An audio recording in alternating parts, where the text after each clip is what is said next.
Bonsoir à toutes et à tous. Nous sommes très heureux de vous retrouver pour la 29e édition de la plateforme du pôle santé de Aïssa ONG International.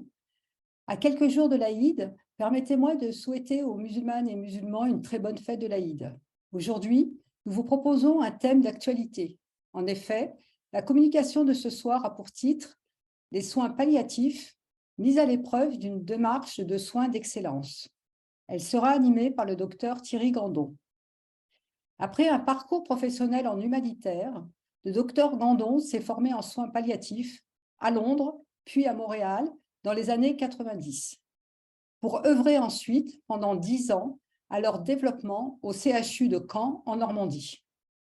Aujourd'hui praticien hospitalier au centre hospitalier d'Aulnay-Bayeux, dans le Calvados, il est mis à disposition du groupement de coopération sanitaire Accente depuis 20 ans, pour en assurer la direction médicale ainsi que la responsabilité médicale de l'équipe mobile territoriale de soins palliatifs Le Lien. Le docteur Gandon nous propose de partager son expérience riche de 30 années au service des patients dits en fin de vie. Il nous expliquera sa vision des soins palliatifs. La communication durera 45 minutes environ. Vous pourrez poser vos questions en utilisant l'onglet Q&R de Zoom ou en levant la main. Un temps d'échange est prévu. Nous vous rappelons qu'il est nécessaire de bien vous identifier avec vos noms et prénoms lorsque vous accédez à la plateforme du pôle santé.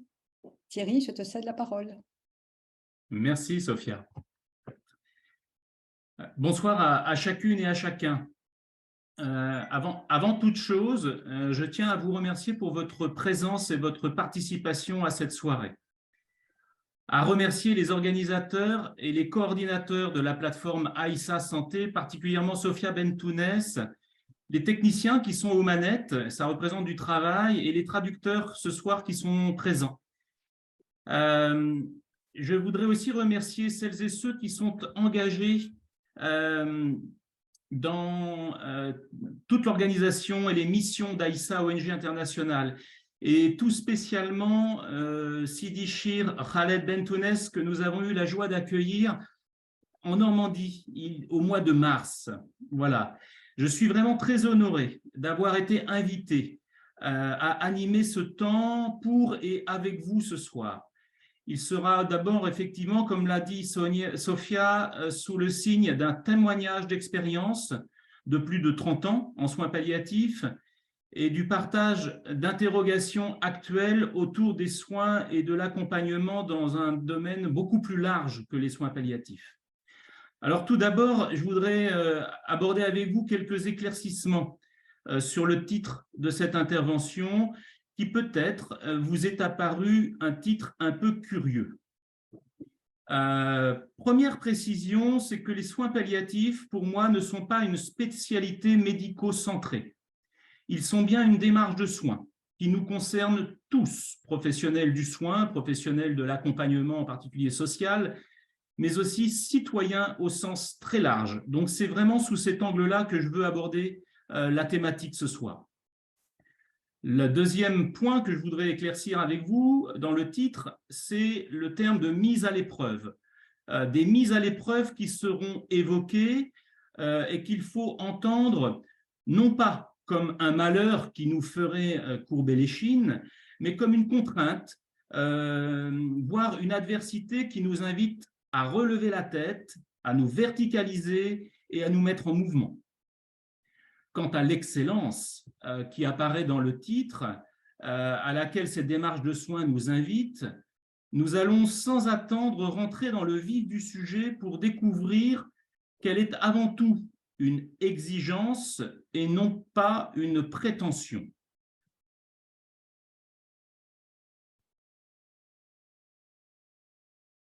Alors, quand l'excellence nous rappelle une priorité, se laisser humaniser. Effectivement, aborder la thématique des soins palliatifs, c'est d'abord évoquer tout le travail que l'on doit faire sur soi-même. Ils sont une démarche de soins qui nous invite au meilleur de nous-mêmes.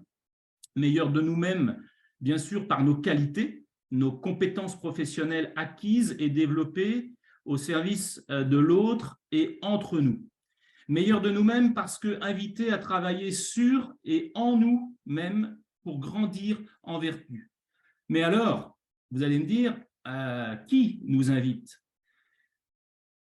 Le qui nous invite, c'est d'abord et avant tout la personne dont on s'occupe, parce qu'elle a des attentes, elle attend de nous. Elle attend quoi? Elle attend d'être soulagée, elle attend d'être accompagnée et elle a besoin d'être respectée. Ces différents besoins sont en lien direct avec le poids de nos expériences premières, dans le tout début de nos vies en général. Quelles sont-elles ces expériences premières qui nous interrogent nous-mêmes alors que nous ne sommes pas en situation de vulnérabilité? C'est la peur de souffrir, c'est la peur d'être abandonné, c'est la peur d'être dépossédé de notre histoire. Les personnes dont on s'occupe au quotidien, dans la démarche de soins palliatifs, vraiment nous font part régulièrement de ces peurs et ce sont les mêmes qui nous habitent au plus profond de nous-mêmes et que parfois nous ne nommons pas. Mais au-delà de ça, et ce travail sur nous-mêmes nous invite à nous laisser révéler par la personne le sacré de nos désirs de vie qui sont les dénominateurs communs de notre humanité. Quels sont-ils ces désirs de vie? C'est le désir d'être bien, c'est le désir de communier, d'être en relation profonde et vivante, et c'est le désir de vivre dans l'axe et dans le sens de notre vie propre. Donc, comme vous pouvez le constater, du besoin exprimé aux peurs communes et aux désirs communs sous-jacents, un long chemin pour apprendre à se connaître, essentiel, que j'ai placé effectivement comme un premier défi pour rentrer dans cette thématique des soins palliatifs et qui correspond à ce que l'on observe au quotidien. Deuxième épreuve que je voudrais partager avec vous, c'est quand nos représentations sont à risque de trahir le sens. C'est un chemin de sincérité, un chemin de vérité autour de la thématique des soins palliatifs. Nos représentations, en ce qui concerne cette thématique, méritent vraiment, elles aussi, des clarifications et des précisions. Les médias et le grand public y associent un processus de mourir imminent, voire alimentent la confusion avec des pratiques euthanasiques douces. Or, il n'en est rien. De ce fait, beaucoup de personnes malades sont troublées, voire traumatisées par leur évocation. Aujourd'hui encore, j'ai rencontré donc un homme là, au centre hospitalier de Bayeux, à qui a été annoncé par son oncologue qu'il n'y avait plus de traitement curatif possible, que donc il relevait des soins palliatifs, et lorsque j'ai été le voir, il était dans l'idée qu'il allait mourir d'une journée à l'autre, étant donné qu'il était en soins palliatifs. Il n'en est rien, nous allons le voir, une personne peut tout à fait relever d'une démarche de soins palliatifs, mais ne pas être du tout en phase terminale. Et puis surtout, les professionnels se sentent souvent maladroits avec ce concept et cherchent à le déléguer alors qu'ils doivent l'intégrer dans leur pratique. Je pense que ça, c'est une des priorités du développement de la culture de ce type de soins. Deux précisions donc. La première, c'est que la démarche de soins palliatifs n'est en aucun cas à réduire à des soins dits terminaux. Un schéma qui va être peut-être un petit peu lourd, mais qui permet de préciser un aspect chronologique. Dans notre travail, on distingue une phase palliative, avec d'abord un temps initial, où parfois il y a encore des traitements curatifs, même si la maladie continue d'évoluer, avec une espérance de vie pour les personnes qui peut se compter en mois, voire en années, et la prise en charge médicale est habituelle lorsque ces gens font des complications. Et puis, il y a une phase palliative exclusive avec un arrêt des traitements dits curatifs. L'espérance de vie, à ce moment-là, se réduit. Et la discussion, la concertation devra être sur le fait, en cas de complications, est-ce que l'on va vers des traitements étiologiques ou simplement on soulage des symptômes? Il n'y a pas de réponse toute faite. Chaque situation nécessite des adaptations. Une autre phase que l'on observe dans notre travail au quotidien, c'est la phase terminale, avec un temps dit pré-agonique, où la personne est encore consciente, en capacité de communiquer, de cheminer, d'échanger, d'espérer, avec une espérance de vie qui peut aller de quelques jours à quelques semaines. Et effectivement, la fragilité de la personne fait que chaque situation nouvelle en termes de symptômes va demander une véritable adaptation du projet de soins, en essayant d'être le moins délétère possible et surtout de permettre à cette personne de vivre là où elle a envie d'être, chez elle, parfois plus sécurisée dans le monde hospitalier. Et puis la phase terminale, agonique, où là la personne n'est plus consciente, l'espérance de vie est de quelques heures à quelques jours, et le propos à ce moment-là est de démédicaliser la situation. Ces différents temps vont devoir être concertés en équipe, avec l'équipe référente, avec les équipes spécialisées dans ce type de démarche, de manière à adapter, personnaliser le projet de soins et accompagner pour et avec la personne et ses proches. Mais cette frise, elle éclaire aussi au-delà. Elle permet de mesurer combien le temps est sacré. Le temps est sacré, combien la finitude questionne le sens de nos vies. Je voudrais juste vous citer Elisabeth Kubler-Ross, qui a été une pionnière dans le domaine de la compréhension de tous les mécanismes psychiques qui accompagnent les personnes en fin de vie. Et Elisabeth Kubler-Ross nous disait « Ce n'est qu'en comprenant le vrai sens de la mort dans l'existence humaine que nous trouverons le courage de devenir ce que nous sommes destinés à être. » Et si je vous ai présenté cette frise, c'est à la fois pour dire attention, ne pas réduire la démarche de soins palliatifs à la phase terminale, que le temps est sacré et précieux, parce que l'interrogation en ce qui concerne notre finitude que nous avons tendance à dénier tout au long de notre vie est absolument essentielle et la phase palliative est un temps approprié. Cette phase palliative pouvant, comme vous l'avez vu sur la frise, être de plusieurs mois, voire quelques années. Deuxième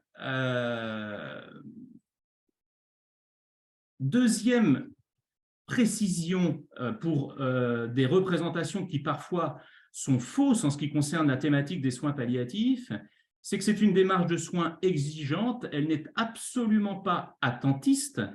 Les soins palliatifs sont des soins actifs dans une approche globale de la personne atteinte d'une maladie grave, évolutive ou terminale.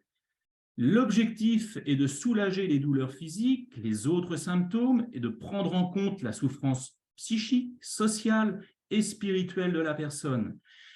Les soins palliatifs, l'accompagnement réclament donc bien sûr de l'interdisciplinarité.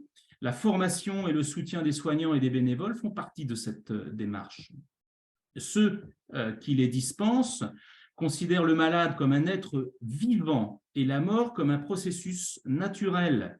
Ils se refusent à provoquer la mort intentionnellement. Ce point est essentiel, étant donné un autre point que l'on va aborder un peu plus tard sur l'évolution de la loi à venir. Dans la philosophie même des soins palliatifs, nous nous refusons à provoquer intentionnellement la mort. Le temps de la personne est sacré. Nous nous efforçons, c'est la suite de la définition, de préserver la meilleure qualité de vie jusqu'au décès et nous proposons un soutien aux proches en deuil. Et là, je voudrais juste reprendre un élément essentiel dans cette définition où effectivement est évoqué que l'on prend en compte la souffrance psychique, sociale et spirituelle. Et comme si le spirituel était un peu au même niveau que les autres aspects. Or, les fondateurs, et en particulier la fondatrice des soins palliatifs en Europe, qui est Cicely Saunders, qui a fondé le St. Christopher Hospital à Londres, elle ne voyait pas les choses comme ça lors de la fondation de ce concept de soins palliatifs. Elle disait que c'était essentiellement pour offrir aux personnes malades et à leurs proches des conditions et un climat tels que ceux-ci trouvent plus facilement leur chemin à travers leur souffrance spirituelle et ses mystères. Je viens de la citer. Cicely Saunders, elle nous dit donc une chose, c'est soyez vraiment des accompagnants, des soignants. Prenez en compte la souffrance physique, la souffrance psychique, la souffrance sociale, mais tout ça au service du chemin d'accomplissement de la personne, ce qui donne un tout autre sens à la démarche de soins palliatifs. Donc voilà, je voulais préciser ces deux points, l'un chronologique et l'autre sémantique, parce que dans les représentations que nous avons sur cette thématique des soins palliatifs, souvent, il y a des confusions. Troisième mise à l'épreuve de cette thématique des soins palliatifs, mais plus voilà pour en sortir grandi toujours, c'est quand l'impermanence traverse nos organisations. Dans mon expérience professionnelle, les soins palliatifs m'ont beaucoup appris en termes de complexité de prise en charge, et ça nous a permis de mettre en place sur le territoire où je travaille une équipe mobile territoriale de soins palliatifs qui apparaît sur l'écran, qui s'appelle l'équipe du lien, avec des valeurs de soins portées par cette équipe et qui a réclamé une organisation et des valeurs partagées à la fois sur la ville, lieu de vie, et sur le centre hospitalier. Cette expérience-là a amené à structurer, au-delà de cette équipe, sur d'autres thématiques de santé, autour de la périnatalité, autour des maladies chroniques, autour des addictions, autour de la cancérologie, autour de la gérontologie, de structurer un groupement de coopération sanitaire dans le même esprit sur différents parcours de santé. Ce groupement s'appelle Accenté. Le logo apparaît à l'écran et vous comprenez le choix du logo avec un arbre pour introduire cette soirée, parce que le logo de Accenté est aussi un arbre sur notre territoire.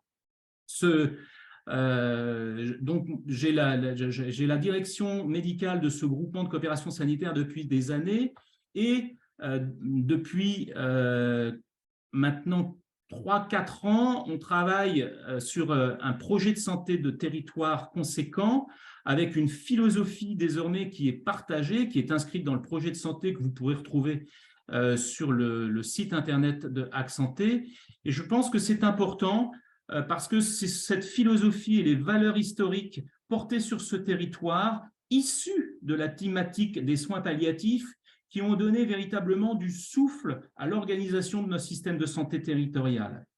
Les points essentiels, c'est une conciliation des modèles biomédicaux et global issus des soins palliatifs.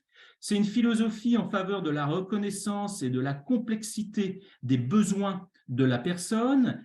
C'est une philosophie en faveur de la complémentarité et de la coordination des acteurs sur un territoire. Et puis, c'est une philosophie en faveur du respect des équilibres individuels et sociaux dans une volonté démocratique et écologique. Alors, vous allez dire, c'est extrêmement ambitieux. Et pourtant, grâce à une gouvernance assez équilibrée dans ce groupement de coopération sanitaire, on parvient pour l'instant à garder ce cap-là.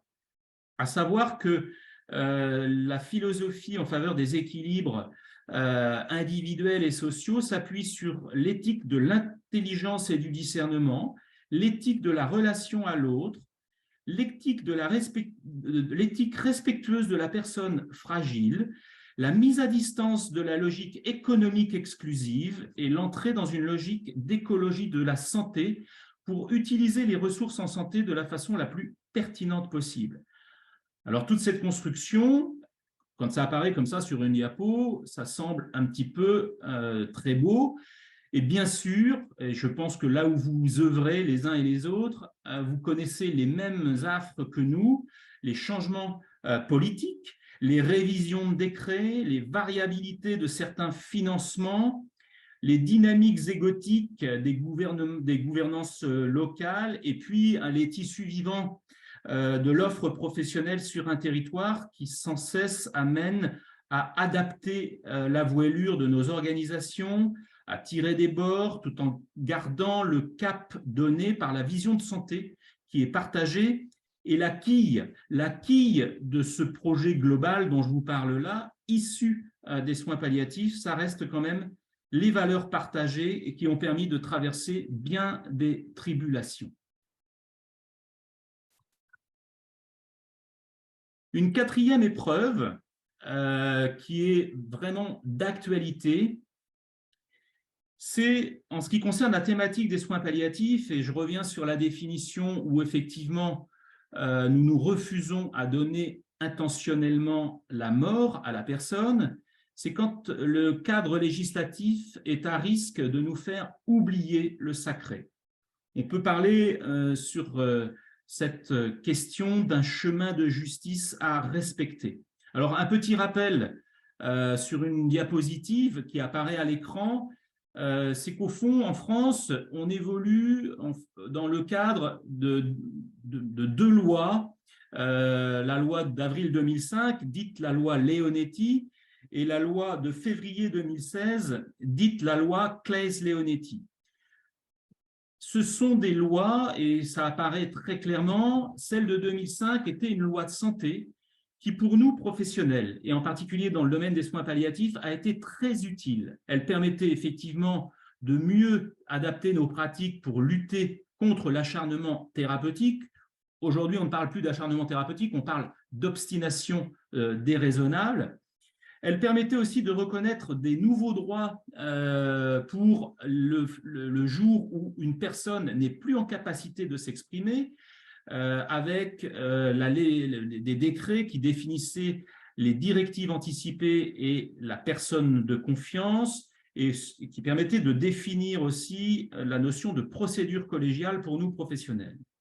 Et puis, un axe important de cette loi, c'était d'améliorer la prise en charge en développant les soins palliatifs, en particulier dans le cadre du lieu de vie des gens, et améliorer la prise en charge des symptômes. En 2016, la loi Claeys-Leonetti a été une véritable évolution, une évolution qui a été plutôt une réponse politique, qui a renforcé énormément les droits des personnes malades. Dans un certain sens, c'est bien, mais c'est une loi qui, pour nous, les professionnels de santé, a été beaucoup plus difficile à mettre en œuvre pour plusieurs raisons.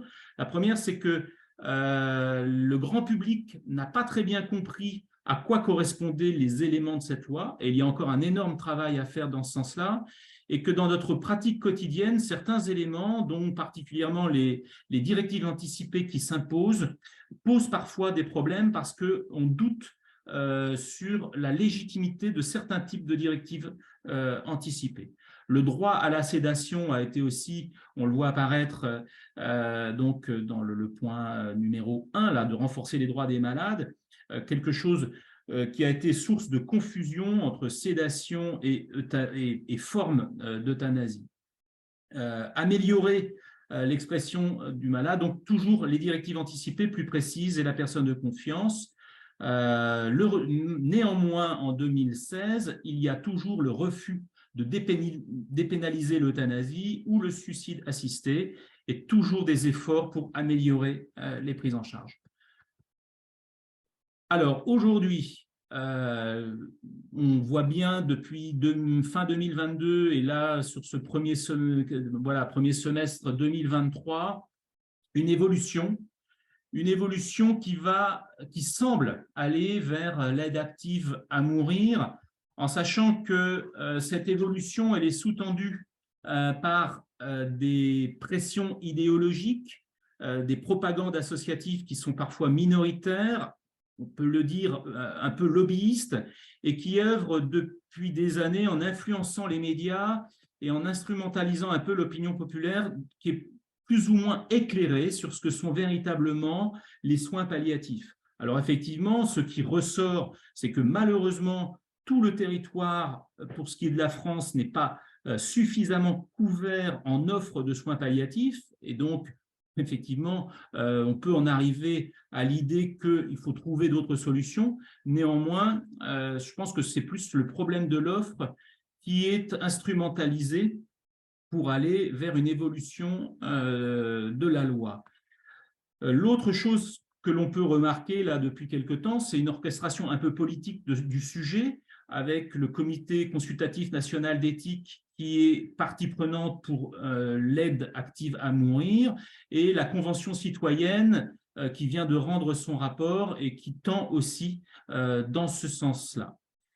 Moi, ce qui me pose énormément de problèmes, ce sont des arguments que je trouve, étant donné que je suis sur ce sujet au quotidien et depuis des années, relativement fallacieux, avec des arguments comme on meurt mal en France, la France a énormément de retard, des euphémismes du genre que cette évolution de la loi serait un progrès, ce serait un signe de solidarité, que ça préserverait la dignité, et puis des flous sémantiques absolument à pointer qui, par exemple, on nous parle que l'aide active à mourir pourrait être envisagée pour des personnes dont le décès est à moyen terme, très difficile à préciser ce que c'est que du moyen terme, relevant de souffrances réfractaires.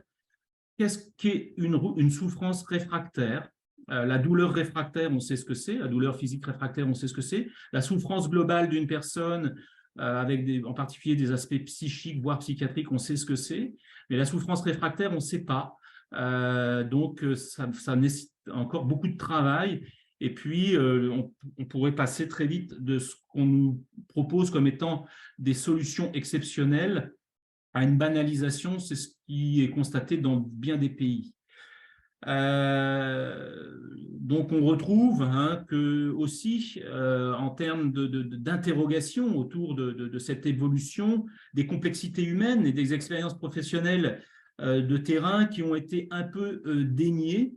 Et on peut s'interroger sur les impacts psycho-émotionnels, voire psychospirituels, que le fait de donner la mort à des personnes pourrait avoir pour les professionnels, bien sûr, du soin, mais aussi dans le processus de deuil concernant les proches et les familles.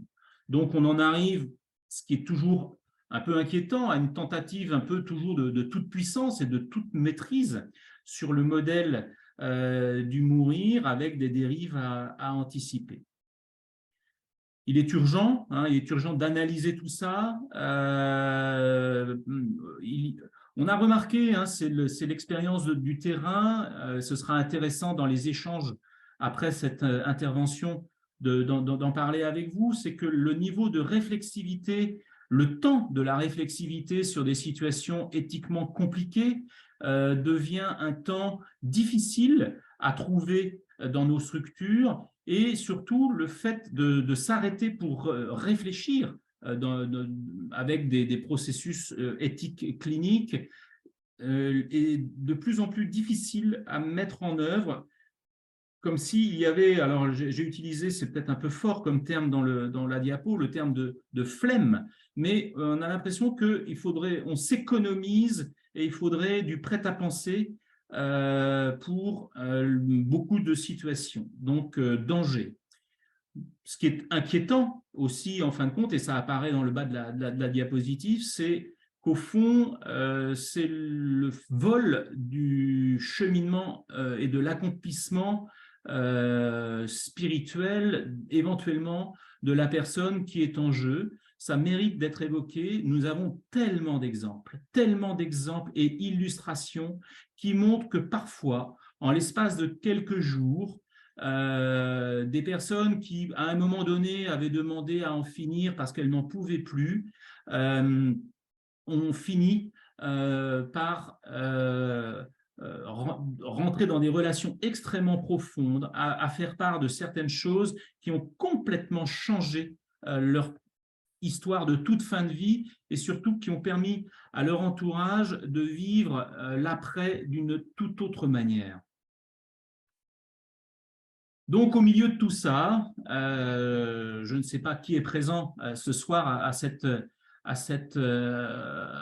intervention, mais je pense que pour nous, professionnels, être bien conscient que notre seule présence peut protéger l'essentiel et parfois dans le contexte, on va le voir, dans le contexte actuel, cette seule présence, c'est un chemin de courage parce que le contexte peut être particulièrement adverse.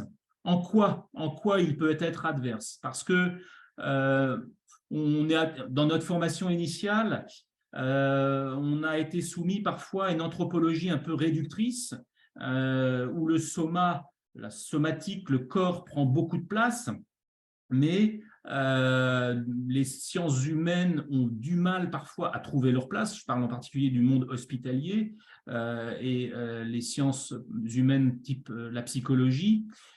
Et quant à la dimension spirituelle, il reste encore beaucoup de chemin pour pouvoir vraiment considérer que l'être humain est ternaire, corps, âme, esprit, que tout cela est un et que l'on se doit vraiment d'avoir une attention particulière à l'être humain dans sa dimension ternaire. Autre contexte un peu adverse, c'est qu'effectivement découle de tout cela une médecine très technoscientifique dominante. Et pour ceux que cet aspect intéresse, c'est nécessaire, mais c'est insuffisant, la technoscience. Et un auteur, c'est Jean-Guilhem Xéry, hein, qui a écrit par exemple un livre comme « Le soin dans tous ses états », qui permet vraiment de bien comprendre où sont les enjeux à ce niveau-là.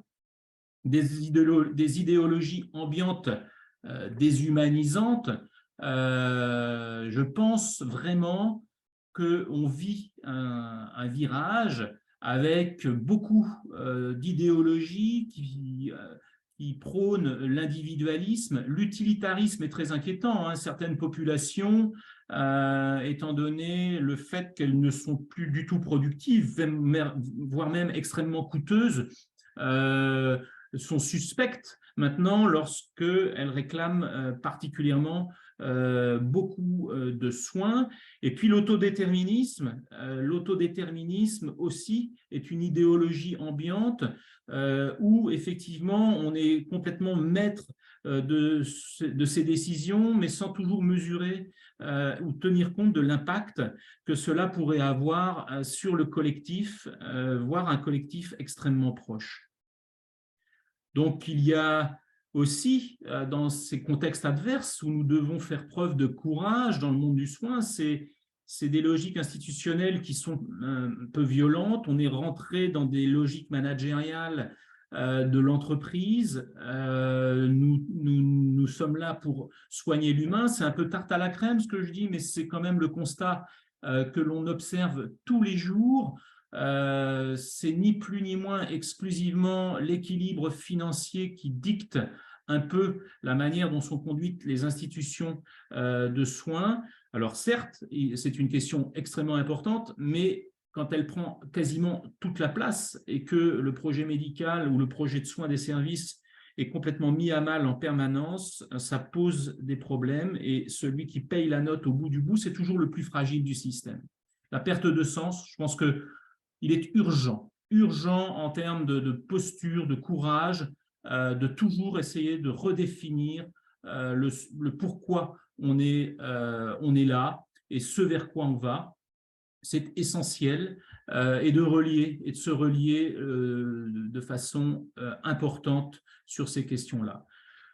On l'a déjà dit, des confusions sur de nombreux termes, en termes, par exemple, comme personne de confiance, directive anticipée, sédation, je ne reviens pas dessus, mais ces confusions nous amènent au quotidien à devoir éclaircir et clarifier vraiment dans les esprits les choses. Et puis, effectivement, une culture où il y a une dénégation de la mort, elle est sociétale, mais elle est aussi très ambiante dans les univers de soins. Moi, je l'ai encore constaté aujourd'hui sur 2 prises en charge de personnes qui, de toute évidence, sont vraiment en phase terminale et il faut juste laisser le décès survenir et on s'aperçoit qu'il y a encore effectivement des tentations d'obstination déraisonnables.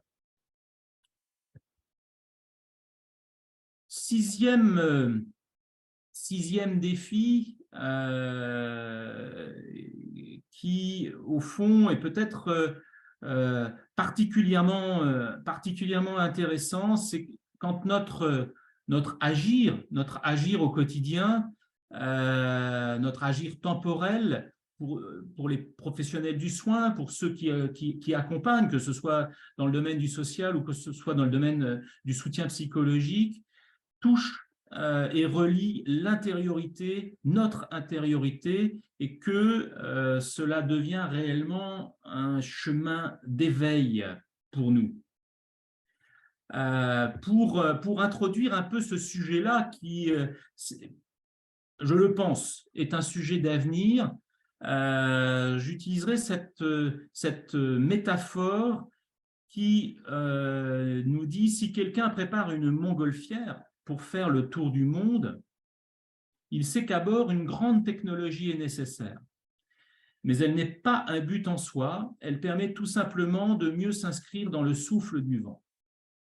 Donc on revient un petit peu à l'intuition de Cicely Saunders, fondatrice des soins palliatifs, qui disait: il faut qu'on soit très bon dans plein de domaines, mais tout ça pour servir l'histoire spirituelle de la personne.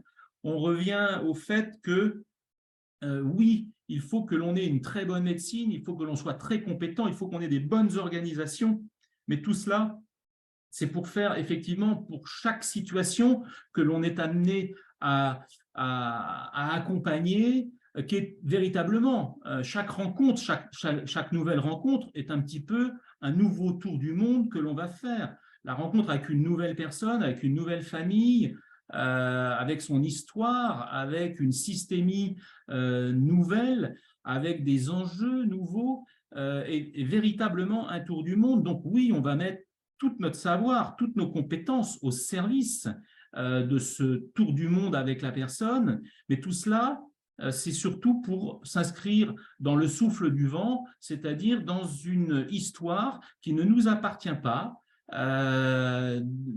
pour laquelle nous allons devoir être simplement des accompagnants. Alors, quels sont ces aspects qui viennent toucher notre intériorité pour mieux s'inscrire dans le souffle du vent de cette page d'histoire que la personne est en train de s'écrire? Tout d'abord, c'est notre attention à peut-être des toutes petites phrases du genre « qu'est-ce que j'ai fait ?» En gros, c'est « qu'est-ce que j'ai fait souvent pour mériter ça ?» Mais ça va très loin, ce type de question. Ou bien « je ne comprends pas » ou encore « si seulement »,« je regrette »,« il est trop tard pour ». Des toutes petites phrases, voire même des silences, et l'importance des silences assumés et des regards partagés dans ces moments-là sont essentiels, parce que ces petites phrases qui nous touchent au plus profond, parce que la personne est vraiment dans la dimension de son être à ce moment-là, qui cherche, qui interroge au plus profond d'elle-même, va réclamer ensuite que nous soyons à l'écoute de ses aspirations. Quelles sont ces aspirations qui sont communes, qui nous sont communes à tous? C'est d'être reconnu comme une personne. Juste pour illustrer ce que je reprends de temps en temps avec les étudiants, c'est cette vieille dame qui avait été considérée dans son lit comme une personne démente et en phase terminale, alors que simplement elle avait des bouchons de cérumen et qu'elle était surdosée avec des traitements opiacés pour la douleur. Donc, une fois qu'elle était bien entendante et, j'irais, sevrée d'un traitement qui était trop fort pour elle, on s'est aperçu qu'en fin de compte, elle était de formation philosophe, qu'elle avait toute une littérature médicale à son domicile et qu'elle voulait nous faire partager. Être reconnu comme une personne, reprendre le fil de l'histoire de la personne, être entendu dans sa souffrance. Parfois, nous nous sentons un peu impuissants, mais n'empêche que l'important, c'est de pouvoir entendre cette souffrance. Une autre personne pour laquelle on avait beaucoup travaillé parce qu'on sentait qu'il y avait beaucoup de difficultés, donc beaucoup de temps en équipe, avec les différentes compétences pour essayer de comprendre comment on pourrait l'aider. Et cette femme nous avait simplement dit « Merci d'avoir l'air d'essayer de me comprendre. Merci d'avoir l'air d'essayer de me comprendre. » Donc déjà, c'est simplement une belle leçon d'humilité à laquelle elle nous invitait. Très régulièrement, des désirs de réconciliation de la part de ces personnes, réconciliation parfois juste avec elles-mêmes, étant donné qu'elles s'aperçoivent que leurs choix, beaucoup de choix dans leur existence n'ont pas du tout été à la hauteur de ce qu'elles auraient voulu ou dans le sens de ce qu'elles auraient voulu, puis parfois avec d'autres. Le besoin de se libérer de la culpabilité. On a une génération d'hommes actuellement qui ont vécu des traumatismes de guerre et on doit vraiment par petites touches parfois aborder ces éléments de leur vie qui sont extrêmement lourds pour eux. La quête de sens est toujours très présente et bien sûr nous n'avons pas les réponses, mais nous pouvons être là pour chercher avec. Beaucoup de personnes ont besoin de placer leur vie au-delà d'elles-mêmes. On a eu un homme, là, il y a récemment, jeune, avec une sclérose latérale amyotrophique, et il avait besoin pour ses deux petites filles de leur transmettre des choses, de leur enregistrer, de leur témoigner de sa compréhension de l'existence et d'essayer de leur faire un cadeau un peu essentiel lorsqu'elles seraient en mesure de l'écouter. Et puis, bien sûr, l'importance d'une continuité et d'un au-delà, et là, c'est le respect des dimensions religieuses des personnes, multiples et variées, ou de croyances, donc pour lesquelles il faut absolument faire preuve d'un infini respect. À la suite de l'écoute des aspirations, eh bien, c'est vraiment d'obéir, nous, une fois qu'on a été à l'écoute de tout cela, par de justes postures. Et effectivement, c'est de passer d'une dimension dans notre agir temporel vers quelque chose qui touche davantage à l'être. Et donc, ça va être de passer de nos compétences à la notion de compassion, compassion qui est non seulement pouvoir être dans le ressenti du niveau de souffrance de la personne, mais parfois même en avoir fait nous-mêmes l'expérience et être en mesure d'être source d'un peu d'espérance pour la personne pour aller vers du mieux en ce qui concerne certains types de niveaux de souffrance.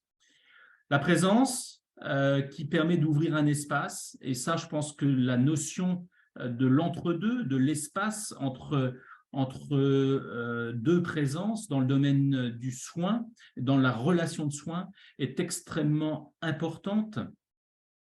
Le regard attentif et confiant par rapport au déploiement, combien d'exemples de situations où on pensait qu'il y avait absolument aucune ressource pour une personne, et en fin de compte, on s'aperçoit qu'il y a des potentiels incroyables, ou bien même par rapport à l'entourage, des situations, simplement évoquer une très vieille dame de plus de 90 ans qui voulait absolument décéder à son domicile avec ses 8 ou 10 chats, sauf que le domicile, il n'y avait pas de chauffage, remis un poêle à bois, sauf que les voisins ont fait un tour de garde avec le maire du village qui était l'infirmier aussi de cette femme, et qu'elle a pu rentrer chez elle, la solidarité, la créativité. Alors peut-être que dans les personnes qui écoutent ce soir, il y a des pays où cette solidarité est très présente. Nous, dans les campagnes, elle reste encore un peu présente. En ville, elle est extrêmement difficile à trouver.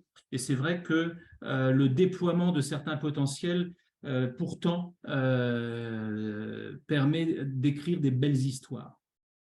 Du toucher respectueux, qui est le propre des professionnels du soin de première ligne, à l'engagement, effectivement, le toucher du corps va être quelque chose de précieux et peut se passer à cette occasion-là énormément d'échanges qui touchent parfois à l'essentiel. De l'acceptation des limites, oui, c'est surprenant, les limites peuvent se resserrer de plus en plus par rapport à une histoire, et pourtant, ça permet de rentrer véritablement dans des dimensions de créativité nouvelles. Et puis, bien sûr, tout ce travail, ça va être pour faciliter, préparer le chemin qui va être à un moment donné celui du lâcher-prise.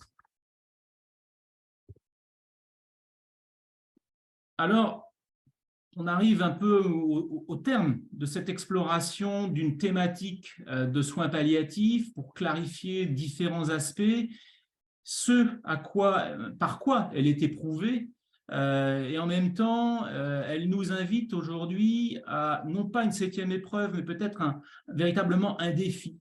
De nouveau, on va reprendre le terme d'excellence, l'excellence qui est accomplissement, et accomplissement par le bel agir. C'est un chemin de retournement. Nous passons du 6 au 7.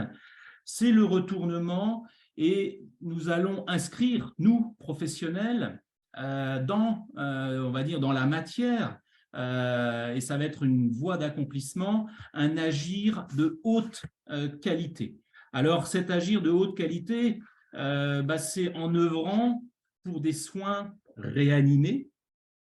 Ça pourrait être quoi, ces soins réanimés? Ce serait un espace protégé du précieux temps d'accomplissement. Je ne reviens pas dessus, on l'a déjà abordé, le temps est sacré. Ce temps de vie qui reste, en préservant la meilleure qualité de vie possible, il est absolument essentiel en termes d'accomplissement pour la personne. Donc, soyons des protecteurs de cet espace-temps. Être convaincu que ce moment, cet espace-temps et tout ce qui s'y vit est un contexte privilégié qui appelle à se connaître et qui nous oblige et qui nous invite, en particulier pour nous professionnels, à un véritable travail sur nous-mêmes, individuellement, ça peut être aussi en équipe.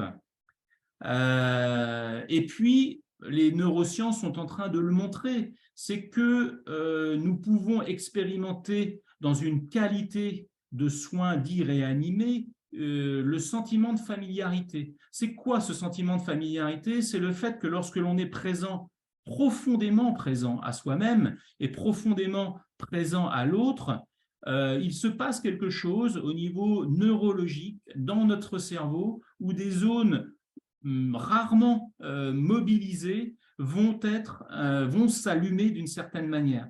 Donc, c'est très important. La présence à soi, la présence à l'autre demande à être de plus en plus expérimentée. Et puis, bien sûr, toute cette dynamique est un chemin et une invitation à la croissance en sagesse. Chaque situation, chaque histoire, chaque accompagnement va nous amener à recevoir des leçons. Et d'ailleurs, dans ces situations-là, à un moment donné, on ne sait plus qui accompagne qui.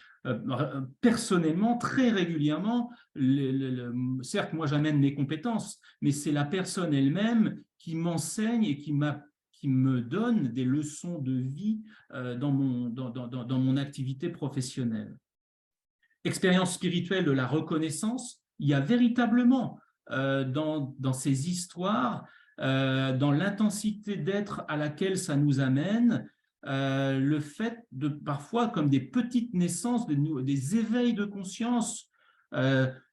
Bien sûr, on le souhaite pour la personne, mais nous-mêmes sommes dans ce processus de reconnaissance avec elle. Et puis expérience régulière de contemplation renouvelée, que chaque histoire est une histoire sacrée et de voir des choses qui peuvent s'écrire d'une manière absolument admirable. Alors oui, je pense que là, on est invité dans ce septième défi autour d'une thématique comme celle des soins palliatifs, à être au service de l'être profond. C'est le sens, je pense que c'est le sens du soin en général, mais étant donné tous les contextes que l'on a évoqués, c'est peut-être aussi une opportunité extraordinaire de redonner du souffle. Et effectivement, dans ce cadre-là, l'écoute devient alors une attention avec un grand A. Les paroles vont pouvoir laisser place à de plus en plus de silence, mais un silence bien sûr habité. La relation ouvre à la présence et l'expérience de la présence. Et le banal peut révéler le beau, et même dans une chambre d'hôpital, des personnes peuvent faire l'expérience du beau et des professionnels peuvent faire l'expérience du beau.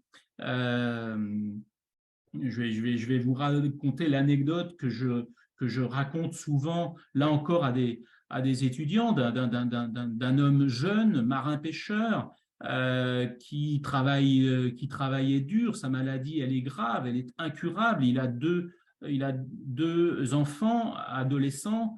Il sent que son corps va le lâcher, qu'il va mourir. Et un jour, en rentrant dans sa chambre, il pleurait. Alors, bien sûr, dans un premier temps, c'est de penser qu'il pleurait de détresse. Et en fin de compte, non, il avoue pleurer de joie. Et c'était quoi ces pleurs de joie? C'est parce que au quotidien, sur la fenêtre de sa chambre, un magnifique merle venait se poser et il y avait une relation entre lui et l'animal qui était au-delà de ce que l'on peut se représenter. Et lui, à chaque fois qu'il avait cette visite, ça le touchait au niveau de son cœur. Et en fin de compte, il disait lui-même expérimenter quelque chose qu'il n'aurait jamais pensé expérimenter. Alors bien sûr, quand on a quitté sa chambre, il nous a dit surtout, vous ne racontez pas à mes frères, marins-pêcheurs eux-mêmes, ce que je vous ai raconté, parce qu'ils penseraient que je suis juste un homme un peu givré.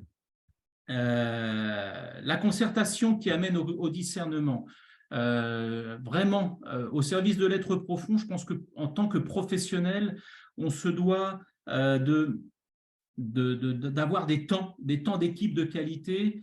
Et j'ai pu expérimenter grâce à un médecin qui participe d'ailleurs à la plateforme Aïssa Santé, le docteur Abdelkader Zoulim, le travail et on va dire la réflexion dans le cadre du cercle. Et je suis convaincu que cette approche adaptée dans notre contexte de travail nous amène à des qualités de réflexion et de discernement indispensables par rapport aux problématiques que nous devons travailler. Et puis, bien sûr, ça va être de passer de l'avoir, du savoir et du pouvoir pour laisser la place à l'être. Alors, ça semble extrêmement ambitieux et en même temps, je pense que c'est la seule voie vers laquelle on doit tendre désormais si on veut laisser le monde du soin retrouver sa juste place. Pour conclure, difficile de conclure sur un sujet aussi large, qui est un peu survolé, mais qui au moins permet d'aborder des choses importantes. Qu'est-ce qui nous était donné comme élément dans les années 60? Cicely Saunders, elle nous disait quelque chose de très beau. Elle disait: les personnes en fin de vie, par leur existence parmi nous, nous rappellent comment compter nos jours et appliquer nos cœurs à la sagesse. Elles nous font réfléchir aux questions éternelles, nous apprennent à nous mettre à l'écoute et à nous donner aux autres. Tout le sens profond de la démarche de soins palliatifs, tout le sens profond qui est toujours d'actualité. Dans les années 90, Maurice Abiven, donc médecin, pionnier en France pour organiser les soins palliatifs, lui, il disait « Le concept de soins palliatifs est prophétique de la médecine de demain ». Magnifique, c'est un petit peu le sens aussi du propos de ce soir. Il y a certainement quelque chose à creuser dans ce sens-là. Et puis, année 2022, un patient qui nous dit, après un accompagnement très long et un cheminement psychique difficile, puis spirituel absolument incroyable, et qui, à quelques jours de son décès, nous dit « La fin de vie est un moment sacré de mise en vulnérabilité sur l'essentiel. »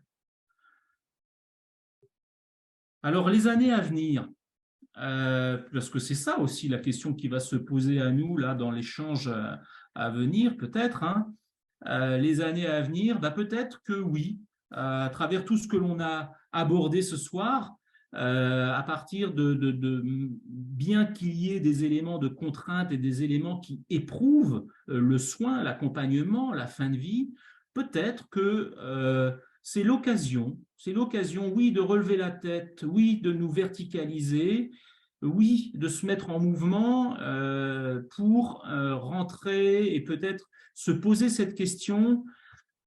La dimension spirituelle au cœur de l'accompagnement et des soins serait-elle prophétique de la santé de demain? Je suis là pour en échanger avec vous si vous le souhaitez et vous remercier de l'écoute que vous avez accordée à ce propos.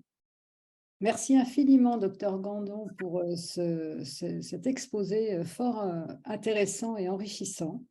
Et nous allons pouvoir passer à la séance des questions-réponses. Donc, n'hésitez pas, soit à lever la main et on vous donnera la parole, soit à écrire vos questions dans le QR de Zoom.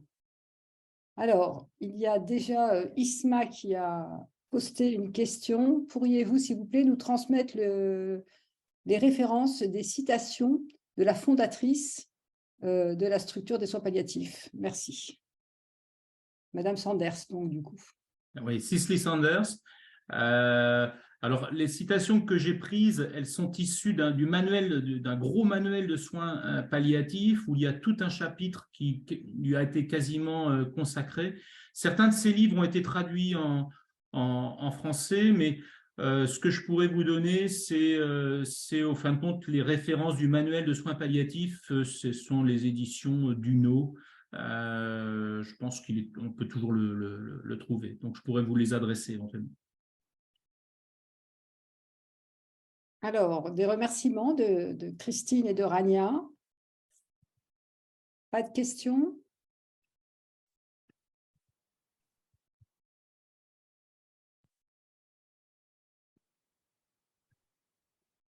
Alors, tirez peut-être vous mettre sur la dernière diapo, enfin l'avant-dernière diapo. Il me semble que c'est une question. Donc, peut-être si certains pouvaient réagir à la lecture de cette question.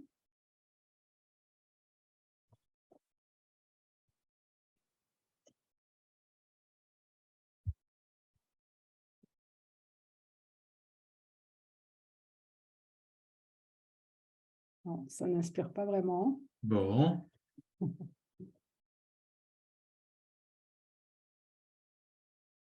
C'est dommage. On a un peu de temps pour discuter ensemble. Alors, Salima, si on pouvait donner la parole à Salima qui a levé la main. Et en attendant de donner la main à Salima, Elisabeth, en tant que professionnelle, quelle vision personnelle avez-vous de la santé de demain? Alors, concernant de façon générale ou concernant les soins palliatifs?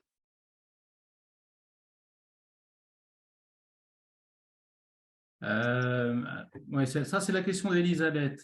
Elisabeth, elle dit les deux. La santé de demain de façon générale et en particulier les soins palliatifs.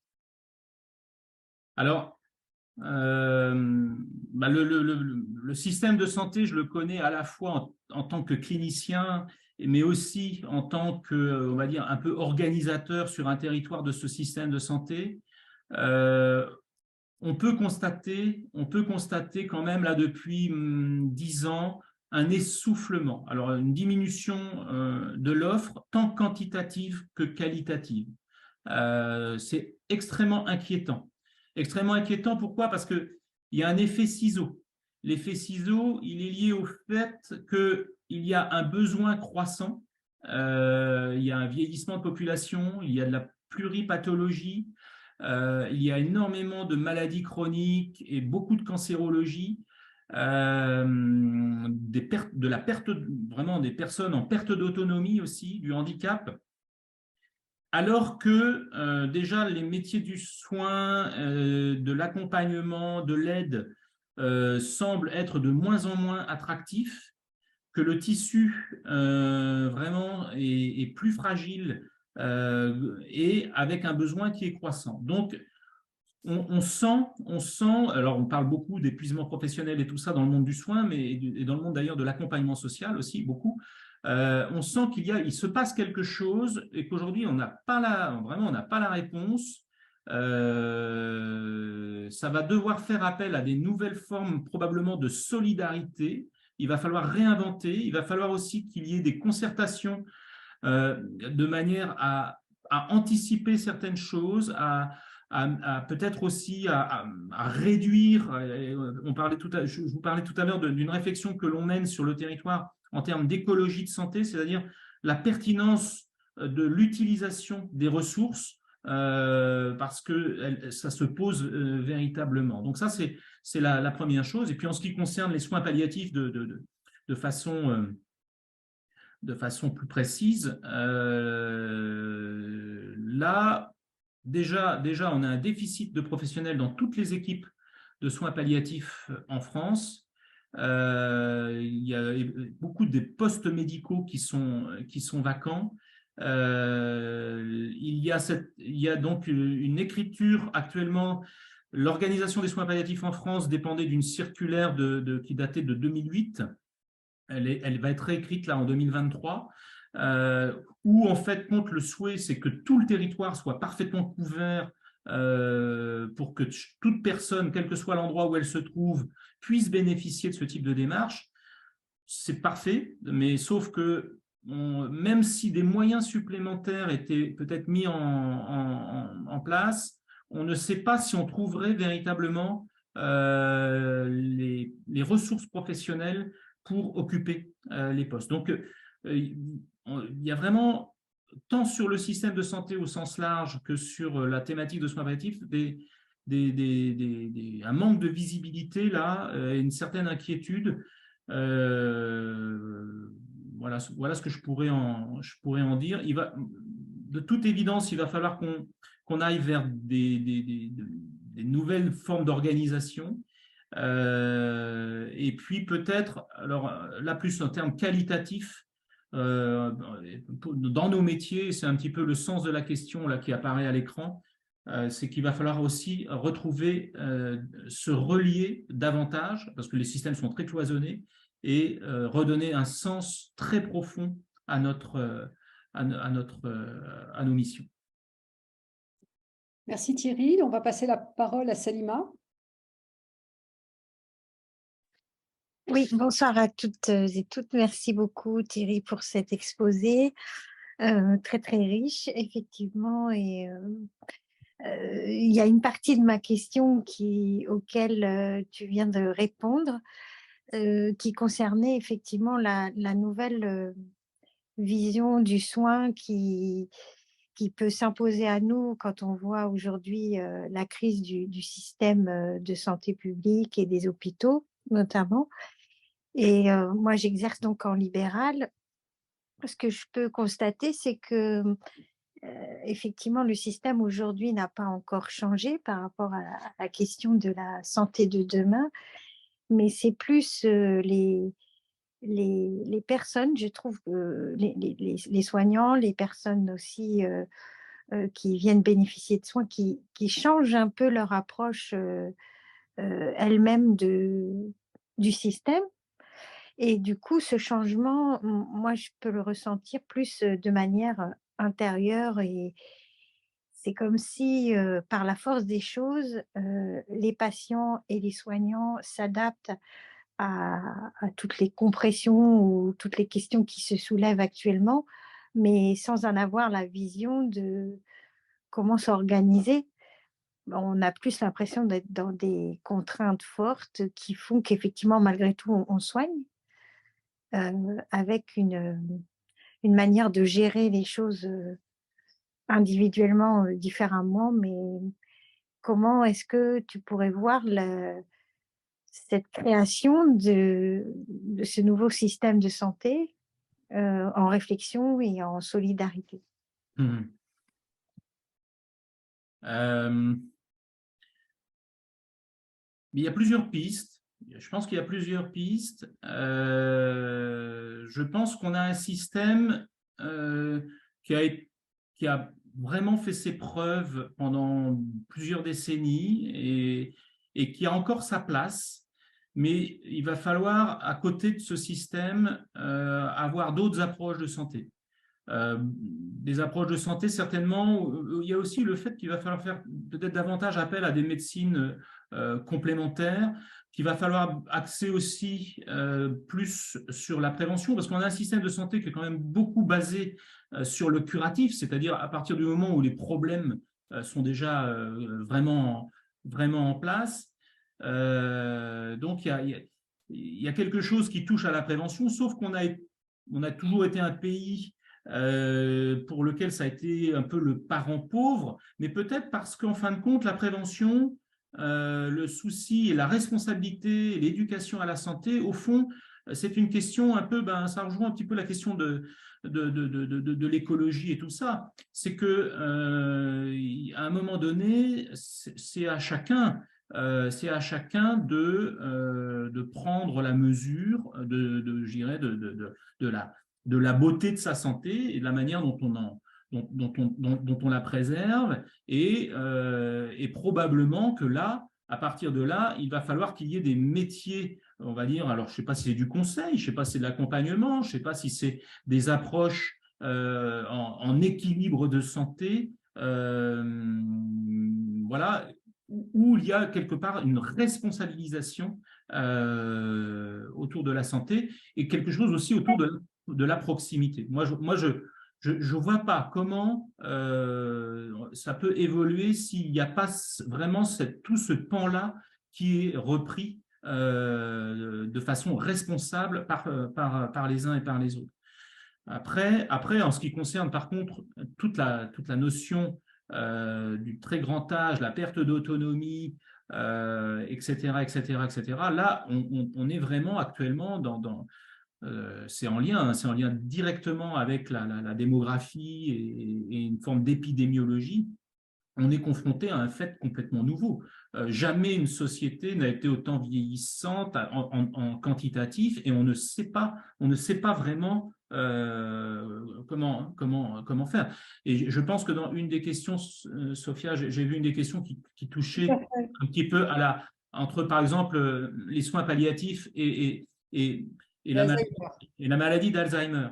C'est vraiment une question très intéressante parce que c'est quoi la limite entre une démarche de soins palliatifs et l'accompagnement d'une personne avec une maladie neurologique type Alzheimer?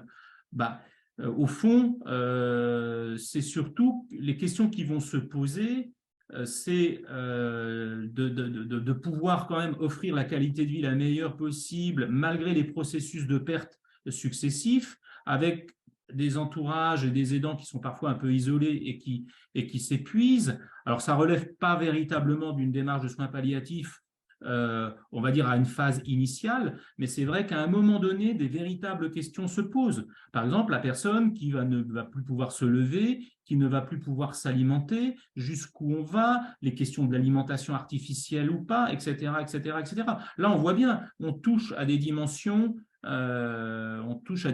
certes médicales, mais on touche à des dimensions éthiques et mais aussi à des respects de limites. Est-ce qu'on peut, etc. Donc, l'éthique doit absolument, c'est pour ça d'ailleurs que dans un de mes schémas, je l'ai fait apparaître comme étant vraiment un transversal toutes les questions, parce que si on ne sait plus se concerter, voilà. Donc, pour essayer de répondre à Salima, je pense que dans tout ce qui est la santé, lorsqu'elle n'est pas encore dégradée, il y a quelque chose de la responsabilisation de l'éducation à la santé et de vraiment faire appel à des nouveaux métiers de santé pour préserver la santé. Maintenir un système quand vraiment il y a des choses un petit peu aiguës, voilà, maintenir ce que l'on a, parce que par exemple l'hospitalisation, on a quand même la chance d'avoir pas mal de choses. Et puis il va y avoir toute cette question de la réflexion éthique et des prises de décision, à la limite de la gérontologie, des soins palliatifs, avec des questions éthiques sur qu'est-ce qu'on fait, qu'est-ce qu'on ne fait pas, jusqu'où on va, etc. etc.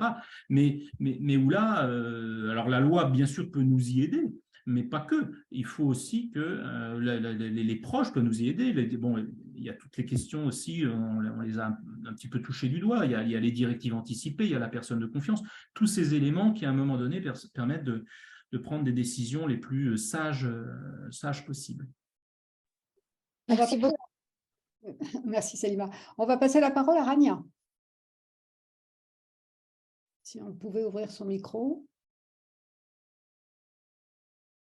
Alors, je ne vois pas le micro de Rania. Donc, en attendant que le micro s'ouvre, peut-être lire la question de Mathieu. Merci beaucoup pour votre présentation. J'ai une question de curiosité. Est-ce que vous avez fait face à une demande d'euthanasie au cours d'un accompagnement en soins palliatifs? Oui. Alors, oui, bien sûr. Alors, ça, c'est une question, effectivement. Alors, juste pour donner à Mathieu un ordre un petit peu un ordre d'idée, avec l'équipe, on évolue sur un territoire à peu près de 170 000 habitants et avec l'équipe, on est amené à accompagner entre 5 et 600 personnes qui relèvent d'une démarche de soins palliatifs par an. Il y a, allez, on va dire, assez régulièrement des personnes, mais c'est souvent aussi l'entourage qui demande à ce que les choses soient accélérées. Donc, on va dire qu'effectivement, ça touche un peu à la question de l'euthanasie. Néanmoins, on s'aperçoit que sur ces demandes-là, il y en a beaucoup qui sont juste à un moment donné parce que les personnes n'en peuvent plus et le fait d'organiser une hospitalisation de répit ou de remettre des aides en place, etc., etc. C'est surtout, en fin de compte, ce qui se passe la plupart du temps, c'est pas tant que les gens souhaitent la mort, c'est qu'ils sentent qu'ils vont pas tenir le choc et ils veulent que la situation s'arrête. Mais c'est une grande différence entre vraiment demander la mort de quelqu'un et surtout et souhaiter qu'une situation qui est devenue insupportable s'arrête. Donc, quand on arrive à trouver des solutions à cette situation insupportable, déjà les demandes d'accélérer le mourir tombent d'elles-mêmes. Après, sur 5 ou 600, il y a 1 à 2 situations par an où vraiment, malgré tout ce qui peut être proposé, les personnes restent dans cette demande, parfois avec leur entourage, de ce type voilà, ça arrive encore. Alors, paradoxalement, ce n'est pas des situations c'est plus idéologique, c'est-à-dire parce que dans la loi à venir, elle parle de souffrance réfractaire. Ce n'est pas forcément des personnes qui sont dans une souffrance réfractaire ou vraiment dans une situation impossible, c'est juste qu'elles estiment, donc c'est un petit peu la question de ce qu'on évoquait tout à l'heure, de l'autodéterminisme, elles estiment qu'elles doivent être maîtres de leur vie ou de leur mort, et que donc il y a une part très idéologique dans leur posture. Alors c'est vrai que par rapport à ça, on est un petit peu, de toute manière, le cadre de la loi ne nous le permet pas, mais c'est vrai que sur les postures idéologiques, bien sûr, on n'a pas de réponse. Je ne sais pas si pour Mathieu, ça suffit comme réponse, mais voilà ce que je pourrais en dire. Mais ça montre que si, mettons, on a, sur 600 personnes, une vingtaine de fois des demandes de ce type-là, il n'y en a qu'au bout du bout, 2 voire 3 par an, mais qui sont la plupart du temps sur des problématiques idéologiques. Alors, une autre question. Alors, Rania a un problème de micro, donc je vais dire sa question. Pourriez-vous développer la notion d'expérimentation du sentiment de familiarité Oui, je peux. Le développer, je ne suis pas un spécialiste de neurosciences. On a la chance à Caen d'avoir des équipes de recherche en neurosciences. Et ce que j'ai pu, moi, en comprendre, c'est qu'ils étudient de très très près, par exemple, tout ce qui est pleine conscience compassionnelle et relation, et dans la relation à l'autre, ils explorent ce qui se passe dans certaines, on va dire, dans certaines qualités d'être au niveau de l'imagerie cérébrale. Et effectivement, ils se sont aperçus que certaines zones du cortex cérébral s'allument, s'activent dans certains types de relations avec des qualités particulières. Et ils ont nommé ça, ils ont fait porter un nom à ça, ils ont appelé ça le sentiment de familiarité. Tout ça pour dire que probablement ce que, on va dire, les traditions au sens large, ou voire même le bon sens relationnel pouvaient sentir, c'est-à-dire que quand ce qui se passe entre deux personnes en termes de qualité de présence l'une à l'autre, voilà, eh bien aujourd'hui, on est en capacité de montrer que ça a une réalité objective au niveau du tissu cérébral. Alors, ce qui est intéressant de cela, c'est que ça nous invite. Il y a vraiment des personnes qui nous disent. Actuellement, je m'occupe d'une jeune femme d'une vingtaine d'années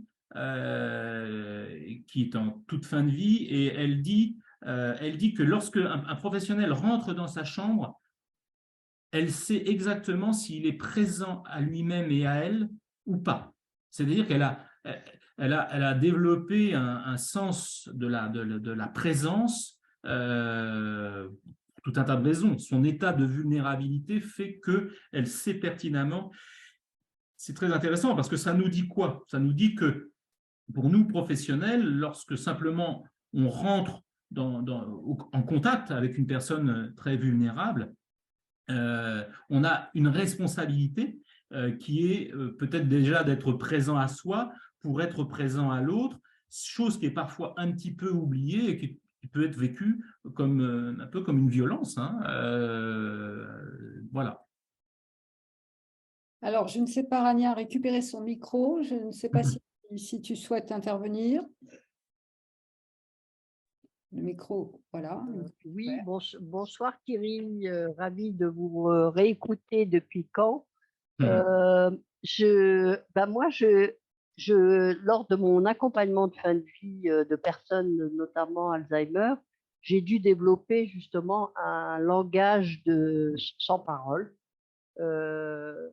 juste avec des regards, des caresses, où j'arrive à communiquer avec mes patients. Et tout à l'heure, vous disiez que justement les patients nous apprennent beaucoup. Ça a été une expérience extraordinaire, donc que je voulais partager et qui rejoint peut-être un peu ma question préalable que j'ai sur l'expérimentation du sentiment de familiarité.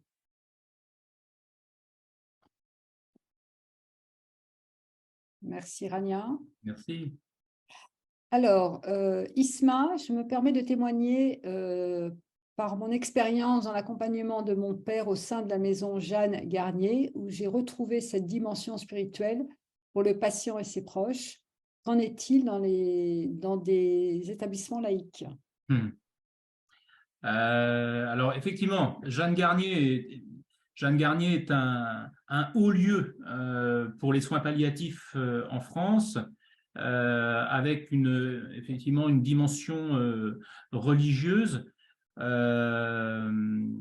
et où effectivement, forcément, la dimension spirituelle de la personne va être d'emblée intégrée à la réflexion.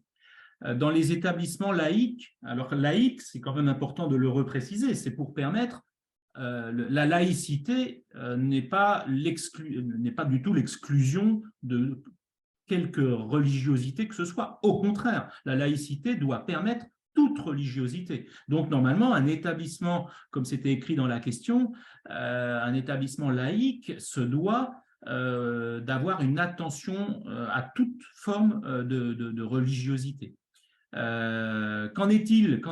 Ben, c'est que, dans tous les cas, dans les hôpitaux, normalement, il y a ce qu'on appelle une aumônerie, et que cette aumônerie, alors forcément, ça a été très teinté pendant c'est l'histoire qui veut ça. Ça a été très teinté, c'était des aumôneries chrétiennes catholiques, mais aujourd'hui, l'aumônerie a une mission de promouvoir la laïcité au sein de l'établissement pour permettre à chaque personne, en tous les cas, d'accéder à la dimension religieuse si elle le souhaite. Pour autant, c'est là peut-être que c'est important de distinguer le cheminement spirituel d'une personne et sa pratique religieuse. La pratique religieuse peut bien sûr porter le cheminement spirituel d'une personne, mais une personne peut très bien ne pas avoir d'appartenance religieuse et pourtant avoir un cheminement spirituel important. Et c'est sur cet aspect-là aujourd'hui que peut-être on est un peu démunis, parce que ça suppose déjà que les professionnels eux-mêmes questionnent cette dimension.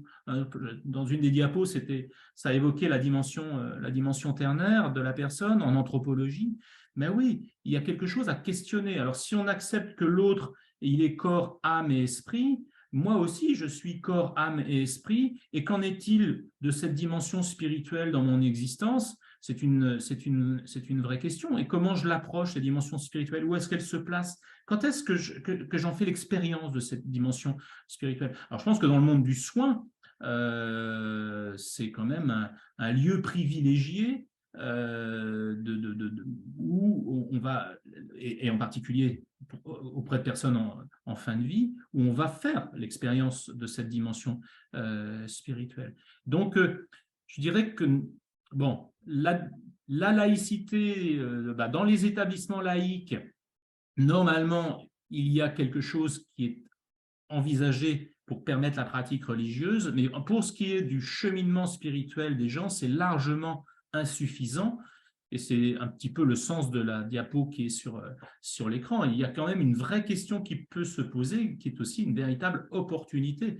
On essaye à l'université de Caen, là, pour les étudiants en médecine et les étudiants infirmiers, d'approcher avec eux cette question-là, parce que les professionnels de demain, ce serait quand même intéressant qu'ils soient au moins sensibilisés à cette question qui est vraiment une question au cœur des soins. Alors, une question de Mahdia qui concerne la famille et les proches de la personne malade. Est-ce qu'ils s'impliquent d'une manière ou d'une autre dans les soins palliatifs?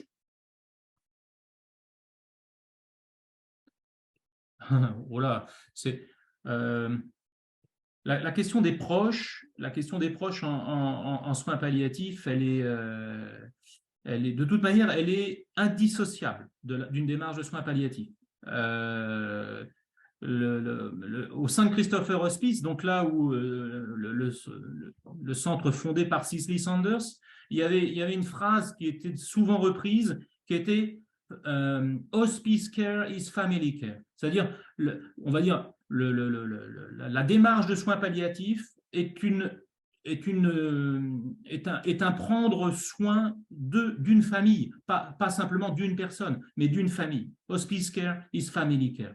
Et donc, je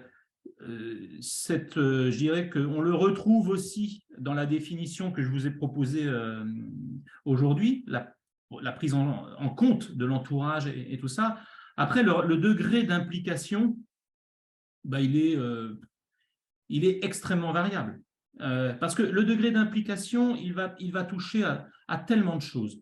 Il va toucher déjà à l'histoire relationnelle de la personne avec ses proches. il va toucher à leurs ressources. Alors, quand on parle de leurs ressources, ça va être bien sûr des ressources matérielles éventuellement, mais ça va être aussi de la disponibilité en temps. Ça va être la capacité psychique d'être auprès de quelqu'un qui présente pas mal de difficultés physiques, psychiques, voire spirituelles. Ça va être toutes les questions de priorisation. On a énormément de personnes qui ont par exemple des conjoints, des conjointes qui travaillent encore, ou des enfants qui géographiquement sont loin. Le tissu sociétal et la solidarité familiale, en tous les cas dans l'expérience que moi je peux avoir des soins palliatifs, en 20 ans a complètement changé. On pouvait s'appuyer énormément sur le tissu familial il y a 20 ans. Aujourd'hui, ça va être beaucoup plus compliqué. Alors il y a des tas, il y a des tas de, comment dire, de ressources d'État qui sont proposées, on appelle ça le congé d'accompagnement, il y a des choses qui sont mises en place pour permettre à des proches de se libérer et de s'impliquer. Néanmoins, au-delà on s'aperçoit que quand même ça reste parfois difficile. Une chose est sûre, c'est que parfois, on s'aperçoit qu'il vaut mieux prioriser, pour nous professionnels, l'aide aux proches qui eux-mêmes vont aider la personne plutôt que de nous impliquer trop auprès de la personne. C'est-à-dire que c'est vraiment en aidant les proches, en soutenant les proches, qu'on va davantage permettre à la personne de vivre un accompagnement de fin de vie de bonne qualité. Ça, c'est quelque chose qu'il faut que l'on repère très vite. C'est où est-ce que l'on met la priorité? Puis parfois, quand on sent que le tissu familial ne peut pas s'impliquer suffisamment, on va quelque part devoir pallier à cette… et ça, c'est un vrai problème que l'on rencontre dans les maisons de retraite, en particulier dans les EHPAD, où parfois des personnes très âgées en fin de vie n'ont quasiment plus de tissu de proximité. Et au fond, ce sont les professionnels les professionnels qui, de façon récurrente, deviennent les proches qui accompagnent jusqu'au bout. Sauf que ça, c'est une des sources d'épuisement professionnel. Quand la famille fait défaut pour accompagner jusqu'au bout et que les professionnels doivent un petit peu, comme ils peuvent, se substituer un peu à cette carence, à partir d'un certain moment, il y en a certains qui disent « moi, j'en peux plus, c'est trop dur, ça demande de trop ». Et ça peut se comprendre. Et ça c'est vraiment un contexte dans lequel on est aujourd'hui. Merci Thierry. Donc, une question de Christine. Y a-t-il un soin particulier apporté au cadre, à l'environnement de la personne? Couleur, musique, silence, parfum naturel, apport de beauté. Alors, dans les unités de soins palliatifs, parce que, en fin de compte, les structures spécifiques en France pour les soins palliatifs, les structures qui disposent un petit peu de ce qui est écrit dans la question, les unités de soins palliatifs vont bien sûr, elles, avoir une attention architecturale, voilà, qu'il y ait du beau et que ce soit le moins, on va dire, le moins sanitaire, le moins hospitalier possible, au sens, voilà, que ça ne ressemble pas trop à des… Et c'est très, très bien. Et permettre aux entourages de pouvoir vivre là, que des enfants puissent avoir des espaces, qu'il y ait un parc, etc., etc. Malheureusement, après, au-delà de ces structures-là, qui n'ont pas beaucoup ont un capacitaire très réduit, les personnes qui relèvent des démarches de soins palliatifs sont parfois dans les hôpitaux, avec ce qu'on appelle dans des lits identifiés de soins palliatifs, sauf que les lits identifiés de soins palliatifs, ils sont dans des services hospitaliers habituels. Alors, bien sûr, on peut tenter. Alors, je pense que d'un hôpital à l'autre, il va y avoir des projets un peu différents, mais on peut tenter d'améliorer l'espace de la personne en invitant les proches à amener bien sûr des objets, tout ça, mais ça reste ça reste l'hôpital et les ressources dont on dispose, en tous les cas, c'est le cas pour nous, pour pouvoir ne serait-ce que, je ne sais pas, proposer effectivement des approches un peu complémentaires, ça peut être de l'aromathérapie, de la réflexologie, du toucher-massage, de la musique, etc., de la musicothérapie. Il y a des petites touches qui se font, mais ça reste quand même très, très réduit. Alors, dans les EHPAD, c'est un petit peu la même chose, c'est même encore moins développé. Ça dépend, bien sûr, là encore des EHPAD. Et puis, alors, en ce qui concerne le domicile, là, on est très, très, très démunis. Par exemple, je peux en profiter pour faire un petit appel, mais sur notre territoire, on aimerait développer le bénévolat d'accompagnement. On trouve pas. Et pourtant, ça peut être très précieux pour certaines situations.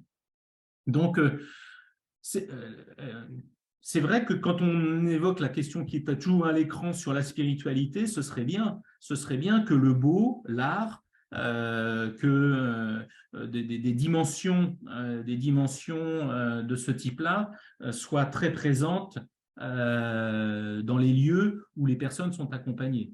C'est un vrai défi aussi. La dernière question, du coup, Thierry, sur la dimension religieuse et spirituelle, à clarifier. De manière générale, c'est ça, c'est cette question-là. La dimension spirituelle est prophétique de demain et apparaît comme un principe fondamental de l'accompagnement des soins. Merci à vous de clarifier comme vous le faites quant à la dimension religieuse et spirituelle. Ouais. Vous avez vu, je me permets, je peux revenir sur une diapo là? Attends. Oui, bien sûr. Attends.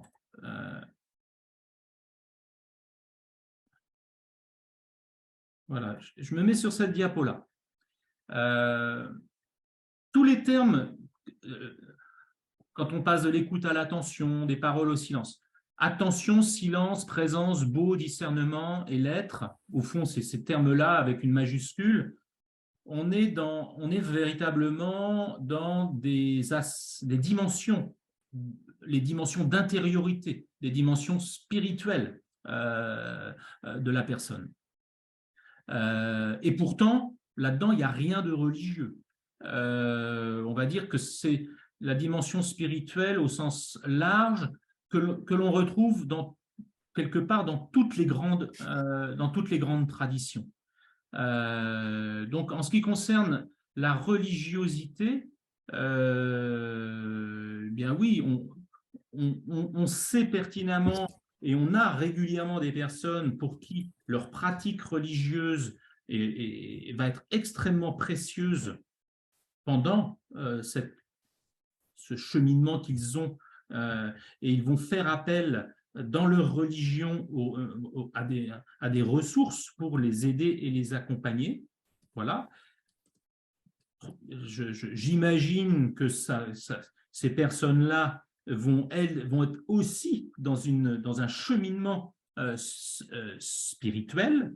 En même temps, on est parfois surpris. On est parfois surpris qu'il y a parfois des pratiques religieuses extrêmement, on va dire, voilà, je vais peut-être pousser le bouchon un peu loin, mais un petit peu légaliste, qui pour autant ne permettent pas aux personnes d'accéder véritablement à la dimension spirituelle. C'est surprenant, mais ça peut arriver. Inversement, je crois que je l'ai déjà dit, mais je le rappelle, c'est qu'on a des personnes qui considèrent qu'elles, d'une certaine manière, elles sont athées, paradoxalement, à travers tout ce qu'elles nous partagent, on s'aperçoit qu'elles vivent des expériences dans leur être profond qui relèvent véritablement de leur dimension spirituelle. Je vous ai partagé cette histoire du marin pêcheur avec l'oiseau. Sincèrement, je pense que lui, il n'avait absolument pas de dimension religieuse dans sa vie. Et ce qu'il nous a décrit comme expérience, c'était ni plus ni moins une expérience spirituelle. Donc, voilà, moi, Dans ma représentation, je pense que vraiment, c'est une grande chance d'avoir une dimension religieuse dans sa vie et une pratique religieuse, qu'elle peut être un appui pour servir la dimension spirituelle qui, dans la période de la fin de vie, devient une dimension essentielle en termes d'expérience au-delà de l'aspect religieux. Un peu comme le fait de se dire qu'au fond, ça ne fait que préparer une naissance à, on ne sait pas, mais en tous les cas, on se prépare. Il y a un lâcher-prise, on lâche tout le relatif pour se laisser naître à un essentiel. Alors bon, voilà, une fois qu'on a dit ça à chacun, hein, mais il y a quelque chose quand même un petit peu de cet ordre-là qui se joue. Vous savez, moi, beaucoup de situations de phase terminale on parle un petit peu de combat parfois, mais c'est un peu un combat comme un petit peu comme le travail avant une naissance, hein. Il y a quelque chose qui se joue, ça se bagarre un peu, et ça se place à un niveau très subtil parfois. Eh ben, écoutez, je crois qu'il n'y a plus de questions ni de mains levées. Thierry, je propose qu'on finisse sur ces belles paroles. Ainsi se termine la plateforme de ce soir. Nous remercions infiniment le docteur Thierry Gandon pour son intervention, qui nous invite à l'effort permanent de réflexion, à l'excellence, au bel agir, à une prise de conscience responsable, à l'exigence d'une démarche différente de soins, une démarche de soins réanimés qui va vers la vie. Le prophète Sina Mohammed, sur lui le salut et la paix, ne disait-il pas « Les gens dorment, une fois morts, ils s'éveillent ». Nous vous remercions infiniment pour votre écoute et votre présence et nous vous souhaitons une très bonne soirée. Au revoir à tous. Au revoir.